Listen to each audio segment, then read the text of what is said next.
மிக சிறப்பாக நடைபெற்றுக் கொண்டிருக்கின்ற மாநாட்டுக்கு நிகரான மாபெரும் பொதுக்கூட்டத்திற்கு வருகை தந்து உரை நிகழ்த்திட வீட்டிருக்கிற கழகத்தின் துணை பொதுச் செயலாளர், முன்னாள் அமைச்சர் பெருந்தகை, பெருமதிப்பிற்கும் பாராட்டுதலுக்கும் உரிய பகுத்தறிவுவாதி மரியாதைக்குரிய இனிய அண்ணன் பொன்முடி அவர்களே, நிகழ்ச்சியில் பங்கேற்று உரையாற்றிட வருகை தந்து வீட்டிருக்கிற கழகத்தின் துணை பொதுச் செயலாளர், முன்னாள் அமைச்சர், மரியாதைக்குரிய நாடாளுமன்ற மாநிலங்களவையின் உறுப்பினர் இனி அண்ணன் அந்தியூர் செல்வராஜ் அவர்களே, உரையாற்றி சிறப்பித்திருக்கிற பெருமதிப்பிற்குரிய தென்சென்னையின் பாராளுமன்ற உறுப்பினர், தென்சென்னைக்கு பெருமை சேர்த்துக் கொண்டிருக்கின்ற செயல் வீராங்கனை பெருமதிப்பிற்குரிய தமிழச்சி தங்கபாண்டியன் அவர்களே, இந்த சிறப்பான நிகழ்ச்சிக்கு முன்னிலை பொறுப்பேற்று உரை நிகழ்த்தி வீட்டிருக்கின்ற பெருநகர சென்னை மாநகராட்சியின் துணை மேயர் மரியாதைக்குரிய இனிய நண்பர் மகேஷ்குமார் அவர்களே,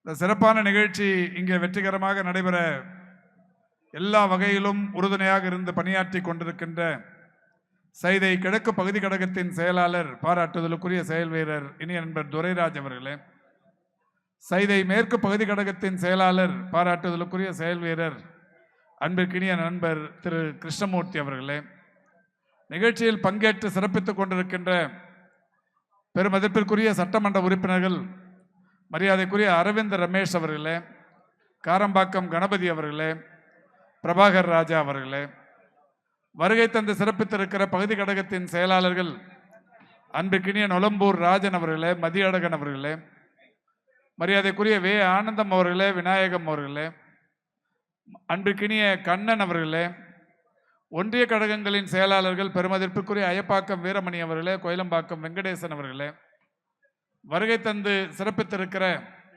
சைதை தொகுதியைச் சேர்ந்த தலைமை கழகத்தின் பொதுக்குழு உறுப்பினர்கள் மரியாதைக்குரிய இனிய நண்பர் சைதை மா அன்பரசன் அவர்களே, மின்னல் கந்தப்பன் அவர்களே, களக்காடி எல்லப்பன் அவர்களே, வருகை தந்திருக்கின்ற பொதுக்குழு உறுப்பினர்கள் பெருமதிப்பிற்குரிய ஏழுமலை அவர்களே, ஹரிகிருஷ்ணன் அவர்களே, மரியாதைக்குரிய அடையாறு பாலசுந்தரம் அவர்களே, மாவட்ட அணிகளின் அமைப்பாளர்கள் பெருமதிப்பிற்குரிய நம்முடைய இனிய நண்பர் மணிகண்டன் அவர்களே, அடையாறு சுரேஷ் அவர்களே, வெங்கட் அவர்களே, நிகழ்ச்சியில் பங்கேற்று சிறப்பித்துக் கொண்டிருக்கின்ற தலைமை கழகத்தின் பொதுக்குழு உறுப்பினர் தங்கராஜ் அவர்களே, மாவட்ட வழக்கறிஞர் அணியின் அமைப்பாளர் திரு ஜெகதீசன் அவர்களே, தலைமை கழகத்தின் பொதுக்குழு உறுப்பினர் அன்பிற்கினிய ராமாபுரம் செல்வகுமார் அவர்களே, அன்பிற்கினிய சாலிகிராமம் தங்கராஜ் அவர்களே, நிகழ்ச்சியில் பங்கேற்று சிறப்பித்துக் கொண்டிருக்கின்ற மாவட்ட இளைஞரணியின் துணை அமைப்பாளர்கள் மரியாதைக்குரிய கிருஷ்ணகுமார் அவர்களே, அன்பிற்கினிய சங்கர் அவர்களே, மரியாதைக்குரிய ராமாபுரம் ரவி அவர்களே, வருகை தந்து சிறப்பித்திருக்கிற இயக்கத்தின் முன்னணி நிர்வாகிகளே, நீண்ட நேரம் பெயரை சொன்னால் இதில் வந்திருக்கிற பாதி பெயர்களை சொல்ல முடியும் என்றாலும் அதுவே இந்த கூட்டம் முடிவடைந்துவிடும். மாவட்ட சிறுபான்மையினர் நல உரிமை பிரிவின் அமைப்பாளர் அன்பிற்கினிய செயல் வீரர் தம்பி சைதை சாதிக் அவர்களே, வருகை தந்து சிறப்பித்திருக்கிற உங்கள் அத்துணை பேருக்கும் முதலில் என்னுடைய நன்றியையும் வணக்கத்தையும் தெரிவித்துக் கொள்கின்றேன். மரியாதைக்குரிய சகோதரி ரத்னா லோகேஸ்வரன் அவர்களே, மரியாதைக்குரிய விருகை ராஜா அவர்களே, வருகை தந்திருக்கின்ற உங்கள் அத்துணை பேருக்கும் முதலில் என்னுடைய நன்றியையும் வணக்கத்தையும் தெரிவித்துக் கொள்கின்றேன். இத்தனை ஆயிரம் பேர் கூடியிருக்கிறோம். வேளச்சேரி சாலை மக்கள் வெள்ளத்தில் இன்றைக்கு மூழ்கி கிடக்கிறது. வேளச்சேரி சாலை அண்ணா சாலையை இணைக்கும் இடத்திலிருந்து கூட்டம் வேளச்சேரி சாலையில் ததும்பி வழிகிறது. இங்கே வந்திருக்கிற யாரும் ஜென்ரேட்டரை உடைக்கிறவங்க இல்லை, இங்கே வந்திருக்கிற யாரும் ஆம்புலன்ஸ் டிரைவரை அடிக்கிறவங்க இல்லை, இங்கே வந்திருக்கிறவங்க யாரும் மின்கம்பத்தில் ஏறி குதிக்கிறவங்க இல்லை. எல்லாருமே கழகத்தின் கடமை வீரர்கள், கடமை தவறா வீரர்கள் வந்திருக்கிறீர்கள். அதனால்தான் நண்பர் மகேஷும் துரைராஜும் கிருஷ்ணமூர்த்தியும் பேசும்போது சொன்னாங்க, இந்த கூட்டம் முடிகிற வரைக்கும் நீங்கள் இருந்து இந்த கூட்டத்தை சிறப்பிக்கணும்னு சொல்லியிருக்கிறாங்க. இன்னைக்கு ஒரு நல்ல நாள்.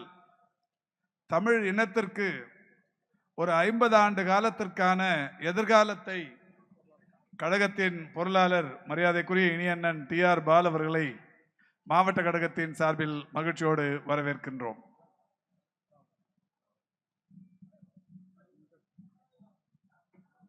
இந்த சிறப்பான கூட்டத்தில் பெருமதிப்பிற்குரிய தமிழ்நாட்டின் துணை முதலமைச்சர், இளைஞர்களின் எழு கதிர் மரியாதைக்குரிய உதயநிதி ஸ்டாலின் அவர்களின் 48வது பிறந்த நாள் விழா இங்கே மிக சிறப்பாக நடத்தப்பட்டு கொண்டிருக்கிறது.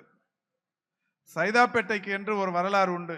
வருகை தந்திருக்கிற அண்ணன் TR பாலு அவர்கள் மாவட்ட கழக செயலாளராக இருந்தபோதுதான் 1987ஆம் ஆண்டு மார்ச் 1ஆம் தேதி அன்றைக்கு வணக்கத்திற்குரிய தளபதி அவர்களுடைய பிறந்த நாள் இளைஞர் எழுச்சி நாள் எனும் தலைப்பிட்டு நடத்த தொடங்கப்பட்டது. 87 மார்ச் 1ஆம் தேதி தொடங்கப்பட்ட அந்த இளைஞர் எழுச்சி நாள் என்பது இன்றைக்கு ஏறத்தாழ 38 ஆண்டுகளாக உலகில் தமிழர்கள் எங்கெல்லாம் வாழ்கிறார்களோ அங்கெல்லாம் மிக சிறப்பாக நடத்தப்பட்டு கொண்டிருக்கிறது. இன்றைக்கு அவர் கழகத்தின் தலைவராக, தமிழ்நாட்டின் 2வது முறையும் முதலமைச்சராக வந்து இந்தியாவுக்கே வழிகாட்டும் முதல்வராக வரவிருக்கிறார்கள். இன்றைக்கு அவருடைய திருமகன் பெருமதிப்பிற்குரிய உதயநிதி ஸ்டாலின் அவர்கள் இளைஞரணியின் செயலாளராக பொறுப்பேற்றதற்கு பிறகு தமிழ்நாட்டில் இருக்கிற இளைஞர்களை வழிநடத்துவதற்கு உறுப்பினர்களாக ஒரு 40 லட்சம் பேரை சேர்த்திருக்கலாம். ஆனால் தமிழ்நாட்டில் 18 வயது தொடங்கி 35 வயதிலான 2 கோடி இளைஞர்களுக்கும் அவர் தலைவர் என்பதை இன்றைக்கு தொடர்ந்து நிரூபித்துக் கொண்டிருக்கிறார். விளையாட்டுத்துறையின் அமைச்சராக பொறுப்பேற்றதற்கு பிறகு இங்கே பெருமதிப்பிற்குரிய நம்முடைய நாடாளுமன்ற உறுப்பினர் தமிழச்சி தங்கபாண்டியன் அவர்கள் இங்கே பேசும்போது சொன்னார், ஏராளமான விஷயங்களை பெருமதிப்பிற்குரிய உதயநிதி ஸ்டாலின் அவர்கள் முன்னெடுத்துக் கொண்டிருக்கிற விஷயங்களை மிக சிறப்பாக பட்டியல் போட்டு காட்டினார். இதே தென்சென்னையில் தான் ஒரு 115 ஏக்கர் நிலப்பரப்பில் 320 கோடி ரூபாய் செலவில் நம்முடைய மாண்புமிகு தமிழ்நாட்டின் துணை முதலமைச்சர்கள் ஒரு விளையாட்டு நகரத்தை உருவாக்குவதற்கு ஒப்பந்தங்கள் கோரியிருக்கிறார். இந்த 320 கோடி ரூபாய் செலவில் 115 ஏக்கர் நிலப்பரப்பில் உருவாகவிருக்கிற இந்த விளையாட்டு நகரம் என்பது இந்தியாவுக்கே ஒரு வழிகாட்டும் நகரமாக இருக்கும். அவர் விளையாட்டுத்துறையின் அமைச்சராக பொறுப்பேற்றதற்கு பிறகுதான் தமிழ்நாட்டில் இன்றைக்கு ஒலிம்பிக்கு செல்வதும், அகில உலக போட்டிகளில் பங்கேற்பதும், தேசிய அளவிலான போட்டிகளில் பங்கேற்பதும் என்று இளைஞர்கள் குதூகலத்தோடு போட்டிகளில் பங்கேற்று வெற்றியையும் குவித்து வருகிறார்கள். அப்படி வெற்றியை குவித்து வருகிற இளைஞர்களுக்கு லட்சக்கணக்கான கோடிக்கணக்கான ரூபாய்களை பரிசளித்து அவர்களை ஊக்கப்படுத்தி உற்சாகப்படுத்தி விளையாட்டுத்துறையில் உலகுக்கே தமிழ்நாட்டை முன்மாதிரி மாநிலமாக மாற்றிக் கொண்டிருப்பவர் மாண்புமிகு தமிழ்நாட்டின் துணை முதலமைச்சர் அவர்கள். மாண்புமிகு தமிழ்நாட்டின் துணை முதலமைச்சர் அவர்கள் இன்றைக்கு ஒரு இனமான ஏந்தலாய், முத்தமிழறிஞர் கலைஞர்களுடைய கொள்கை வாரிசாய் தமிழ்நாட்டில் வலம் வந்து கொண்டிருக்கிறார். இன்றைக்கு அவருடைய பிறந்த நாள். காலையில் அவரை நாங்கள் சந்திக்க போன போது ஒரு மிகப்பெரிய அளவிலான மகிழ்ச்சி, கருஞ்சட்டையோடு காட்சி அளித்தார். பொதுவாக பிறந்த நாளில் கருப்பு சட்டை அணிந்து யாரும் பெரிய அளவில் பிறந்த நாளை கொண்டாட மாட்டார்கள். ஆனால் கருப்பு சட்டை என்பது ஒரு இனமானத்தின் அடையாளம், தமிழர்களின் சீரிய அடையாளங்களில் மிக பிரதானமானது. அந்த கருப்பு சட்டை அணிந்து இன்றைக்கு மரியாதைக்குரிய கழகத்தின் துணை பொதுச் செயலாளர் உதயநிதி அவர்கள் தான் யார் என்பதை, தன்னுடைய நிலைப்பாடு என்ன என்பதை இன்றைக்கு தமிழ்நாட்டிற்கு நிலைநிறுத்தியிருக்கிறார், நிரூபித்து காட்டியிருக்கிறார். அவருக்குத்தான் இன்றைக்கு நாம் இங்கே பிறந்த நாள் விழாவை எடுத்துக்கொண்டிருக்கிறோம். மாண்புமிகு தமிழ்நாட்டின் முதலமைச்சர் அவர்கள் இன்றைக்கு இனம், மொழி, பண்பாடு, கலாச்சாரம் என்று எதை எடுத்தாலும் தமிழ்நாட்டை உலக அளவில் ஒரு முன்மாதிரி மாநிலமாக கொண்டு சென்று கொண்டிருக்கிறார். எந்த முதல்வராக வந்தாலும் புதிதாக பொறுப்பேற்பவர்கள் பூங்காக்களை உருவாக்குவார்கள். ஆனால் நம்முடைய முதல்வர் திராவிட பூங்காக்களை உருவாக்கி கொண்டிருக்கிறார். செம்மொழி பூங்கா 44 கோடி ரூபாய் செலவில் இன்றைக்கு தொல்காப்பியர் பூங்காவை உருவாக்கி, தொல்காப்பியர் என்கின்ற பெயரையே ஜெயலலிதா மாற்றி அடையாறு பூங்கா என்று பெயர் மாற்றம் செய்தார். இன்றைக்கு மாண்புமிகு தமிழ்நாட்டின் முதலமைச்சர் அவர்கள், முத்தமிழறிஞர் கலைஞர் அவர்கள் விரும்பி அமைத்த அந்த தொல்காப்பியர் பூங்காவுக்கு மேலும் 44 கோடி ரூபாயை செலவு செய்து இன்றைக்கு அந்த பூங்கா தமிழ்நாட்டின் பல்வேறு பகுதிகளில் இருந்தும் மாணவர்கள் வந்து சுற்றுச்சூழல் கல்வியை கற்றுச் செல்லுகிற வகையில் இன்றைக்கு அந்த பூங்கா உருவாக்கப்பட்டிருக்கிறது. நேற்றைக்கு நம்முடைய முதல்வர் அவர்கள் கோவைக்கு சென்று முத்தமிழறிஞர் கலைஞர் அவர்கள் செம்மொழி மாநாடு நடத்திய நேரத்தில் கோவையில் ஒரு செம்மொழி பூங்கா அமையும் என்று அறிவித்தார்கள்.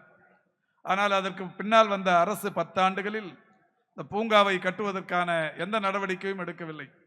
ஆனால் நம்முடைய முதல்வர் அவர்கள் கோவையில் அந்த செம்மொழி பூங்காவை ஏற்படுத்தியதோடு மட்டுமல்லாது அந்த பூங்காவை இன்றைக்கு திறந்து வைத்திருக்கிறார். இதே சைதாப்பேட்டையில் ஒரு 160 ஏக்கர் 160.89 ஏக்கர் ஏறத்தாழ ஒரு 40-50 கோடி ரூபாய் சொத்தை தனியார் இடத்திலிருந்து மீட்டு ஒரு எக்கோ பார்க், ஒரு சுற்றுச்சூழல் பூங்கா ஒன்றை அமைக்கும் பணியினை தொடங்கி வைத்திருக்கிறார். மிக விரைவில் சைதாப்பேட்டைக்கு மட்டும் பெருமை அல்ல, 160 ஏக்கரில் 118 ஏக்கர் பூங்காவுக்கு மீதம் இருக்கிற 42 ஏக்கர் எதிர்காலத்தில் எந்த விதமான கட்டுமானம் வருமோ நாம் அறியோம். அந்த 118 ஏக்கரிலான அந்த பூங்காவை நம்முடைய முதல்வர் அவர்கள் இங்கே ஏற்படுத்தி தந்து கொண்டிருக்கிறார். இதே மேடைக்கு பின்னால் இங்கிருந்து 3 கிலோமீட்டர் தூரத்திற்கு வேளச்சேரி வரை 300 கோடி ரூபாய் செலவில் ஒரு மேம்பாலம் அமையும் என்று அறிவித்து அதற்கான பணிகள் தொடங்கப்படவிருக்கிறது. மேடைக்கு எதிரே சைதாப்பேட்டையிலிருந்து தேனாம்பேட்டைக்கு 621 கோடி ரூபாய் செலவில் 3.2 கிலோமீட்டர் தூரத்திற்கு ஒரு பறக்கும் மேம்பாலம் கட்டுமான பணி நிறைவடையும் தருவாயில் இருக்கிறது. இதே மத்திய கைலாஷ் பகுதியில் 58 கோடி ரூபாய் செலவில் அந்த பகுதி மக்களின் நீண்ட நாள் கோரிக்கை விரைவில் நிறைவேறவிருக்கிறது. ஏற்கனவே சைதாப்பேட்டையில் ஒரு 400 கோடி ரூபாய்க்கு மேல் செலவு செய்த கலைஞர் நூற்றாண்டு உயர் சிறப்பு மருத்துவமனை இன்றைக்கு தமிழகத்தின் மிக சிறந்த மருத்துவ அடையாளமாக இருந்து கொண்டிருக்கிறது. இந்தியாவின் மருத்துவ அடையாளங்களில் ஒன்றாக முதியோர் மருத்துவமனை ஒன்று சைதாப்பேட்டைக்கு கொண்டு வந்த பெருமை நம்முடைய முதல்வரை சாரும். இன்னொரு மகிழ்ச்சியான செய்தி, இன்னும் ஒரு 10-15 நாட்களில் நாளை ஒப்பந்தம் இறுதியாக இருக்கிறது. அதே சைதாப்பேட்டையில் 6.5 ஏக்கர் நிலப்பரப்பில் இது உலகத்திலேயே மிகப்பெரிய குழந்தைகளுக்கான பிரத்யேக மருத்துவமனை சைதாப்பேட்டையில் அமையவிருக்கிறது. 500 கோடி ரூபாய் மதிப்பீட்டில் உலக அளவில் மிகப்பெரிய குழந்தைகளுக்கான மருத்துவமனை. அதற்கான அடிக்கல்லையும் நம்முடைய மாண்புமிகு முதல்வர் அவர்கள் அடிக்கல் நாட்டவிருக்கிறார். செய்திகளை சொல்லிக்கொண்டே சென்றால் மிக நீண்ட நேரமாகும். அந்த அளவுக்கு இன்றைக்கு இந்த அரசும் நம்முடைய முதல்வர் அவர்களும் துணை முதல்வர் அவர்களும் மக்களுக்கு செய்து கொண்டிருக்கின்றார்கள். அந்த மக்களுக்கு செய்து கொண்டிருக்கின்ற இந்த விஷயத்தினால்தான் இந்த மக்கள் நன்றி கடப்பாடோடு மாண்புமிகு தமிழ்நாட்டின் துணை முதலமைச்சருக்கு பிறந்த நாள் என்றவுடன் தென் சென்னையின் பல்வேறு பகுதிகளில் இருந்து சாரையாய் வந்து குழுமிக் கொண்டிருக்கிறீர்கள். நான் ஏற்கனவே சொன்னதைப் போல வேளச்சேரி சாலை திமுக கழகத்தின் வெள்ளச்சேரி சாலையாக இன்றைக்கு மாறி இருக்கிறது. நான் மீண்டும் சொல்லுகிறேன், இங்கு இருக்கிற யாரும் டிரான்ஸ்பார்மர்களை உடைப்பவர்கள் அல்ல, இங்கு இருக்கிற யாரும் ஆம்புலன்ஸ் டிரைவர்களை உதைப்பவர்கள் அல்ல. நாம் கடமை, கண்ணியம், கட்டுப்பாடு என்கின்ற தாரக மந்திரத்தை நிலைநிறுத்தி இயக்கத்தை வழிநடத்தும் செயல் வீரர்கள். எனவே தலைமை கழகத்தின் நிர்வாகிகள் பெருமதிப்பிற்குரிய அண்ணன் துரைமுருகன் அவர்கள், மரியாதைக்கும் பாராட்டுதலுக்கும் உரிய சென்னையின் ஒருங்கிணைந்த மாவட்ட செயலாளராக இருந்து சென்னையில் இன்றைக்கு 22க்கு 22 வருகிறோம் என்றால் அதற்கு அடித்தளமிட்டவர்களில் முதன்மையானவர் மரியாதைக்குரிய அண்ணன் TR பாலு அவர்கள். அவரும் வருகை தந்திருக்கிறார். கழகத்தின் முதன்மை செயலாளர் மரியாதைக்குரிய அண்ணன் நேரு அவர்கள் வரவிருக்கிறார்கள். கழகத்தின் துணை பொதுச் செயலாளர் திண்டுக்கல் பெரியசாமி அவர்கள் வந்து கொண்டிருக்கிறார்கள். கழகத்தின் துணை பொதுச் செயலாளர் முன்னாள் அமைச்சர் மரியாதைக்குரிய அண்ணன் பொன்முடி அவர்கள் பகுத்தறிவாளர் கழகத்தில் சாலையில் முழக்கமிட்டு செல்ல அவரை தொடர்ந்து முழக்கமிட்டு சென்றவர்களில் நாங்கள் இன்றைக்கு ஏராளமானவர்கள் இங்கே இந்த மேடையில் இருந்து கொண்டிருக்கிறோம். எனவே அவரும் இந்த மேடைக்கு வந்து பேச இருப்பது சிறப்பு. கழகத்தின் துணை பொதுச் செயலாளர் நாடாளுமன்ற உறுப்பினர் அண்ணன் திருச்சி சிவா அவர்கள், கழகத்தின் துணை பொதுச் செயலாளர் பெருமதிப்பிற்குரிய அண்ணன் ராஜா அவர்கள், கழகத்தின் துணை பொதுச் செயலாளர் நாடாளுமன்ற மாநிலங்களவை உறுப்பினர் அண்ணன் அந்தியூர் செல்வராஜ் அவர்கள், கழகத்தின் துணை பொதுச் செயலாளர் பெருமதிப்பிற்குரிய மூப்பே சாமிநாதன் அவர்கள் இன்றைக்கு இந்த மேடையில் பேசவிருக்கிறார்கள். பெருமதிப்பிற்குரிய கழகத்தின் துணை பொதுச் செயலாளர்கள் ஒருவரான மரியாதைக்குரிய கவிஞர் கனிமொழி அவர்கள் தூத்துக்குடிக்கு மழை பாதிப்பு ரெட் அலர்ட் விழுத்திருக்கிற காரணத்தினால் இன்று மாலை விரைந்து தூத்துக்குடிக்கு சென்றிருக்கிறார். எனவே மீதம் இருக்கிற ஒட்டுமொத்த தலைமை கழகமே முதன்முறையாக தமிழ்நாட்டின் வரலாற்றில் திமுக கழகத்தின் வரலாற்றில் தலைவர் ஒருவர் தவிர்த்து ஒட்டுமொத்த தலைமை கழகமும் ஓரிடத்தில் அமர்ந்து ஒரு நிகழ்ச்சியில் பங்கேற்பது என்பது அநேகமாக இதுதான் முதல் முறையாக இருக்கும். அண்ணன் TR பாலு அவர்களுக்கு தெரியும் என்று கருதுகிறேன்.